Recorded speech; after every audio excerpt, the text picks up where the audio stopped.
Hello guys! Good morning! Dito tayo sa Bar International Airport. Gagaling lang natin sa police station guys.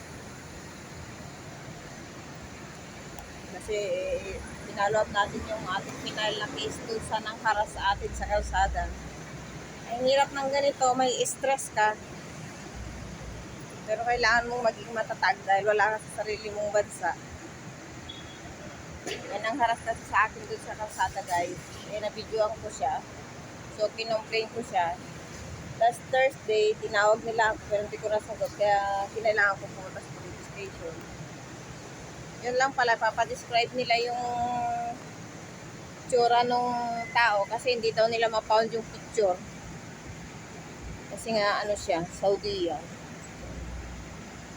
Saglit lang naman. Dumiretso na tayo dito sa airport kasi darating yung ating kaibigan. Hintayin natin.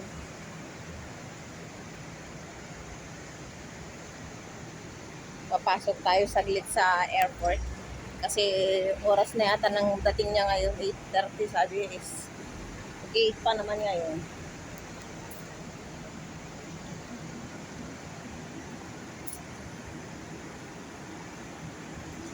Doon yata yung sa taas. Yung sa waiting area.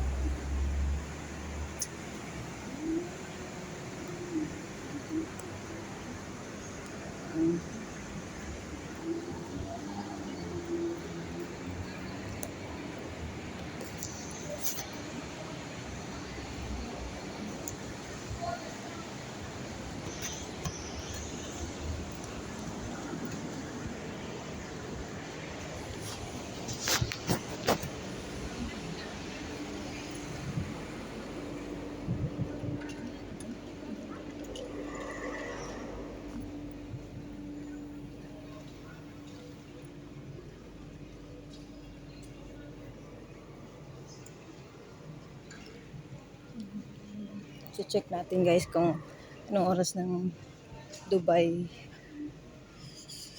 Dubai. Yan. Gulf Air naman yan.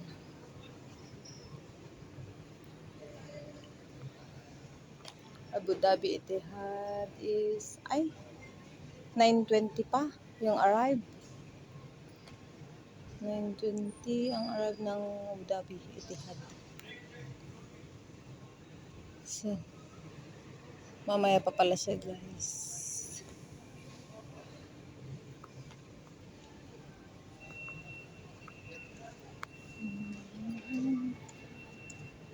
So matagal pa yung ating friend. Ikot-ikot muna tayo dito sa airport habang naghihintay. Ikot tayo sa GKTV.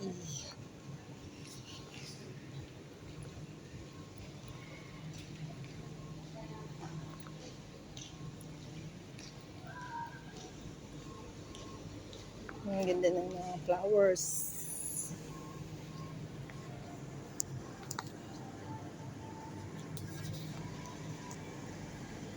Ganda.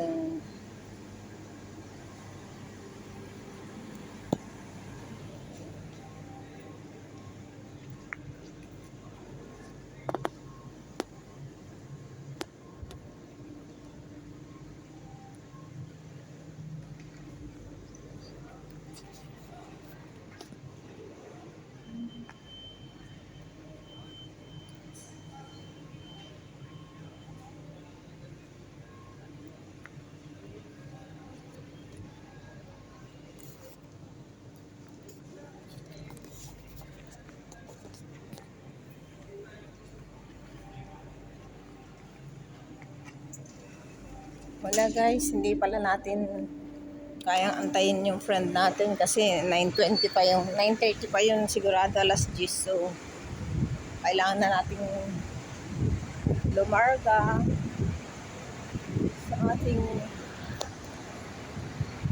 work.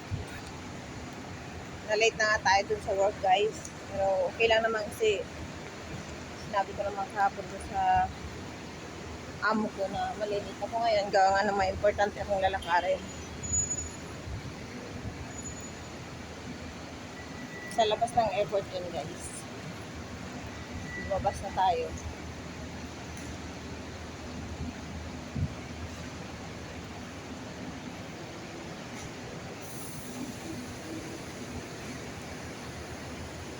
Yan, naghihintay tayo ng bus kasi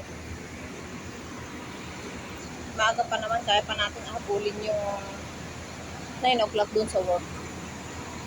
Sayang din yung pan-transport, mahal din. So, pag nag-bus tayo, makakapag-save tayo. Medyo matagal-tagal nga lang. Pero pag mamaya-maya lang may bus na rin. Kasi yung bus na papunta lang yan ng Manama. Okay guys, hanggang dyan lang muna ang ating video. Thank you for watching. Please subscribe my channel, Naren Mamla. Love you all.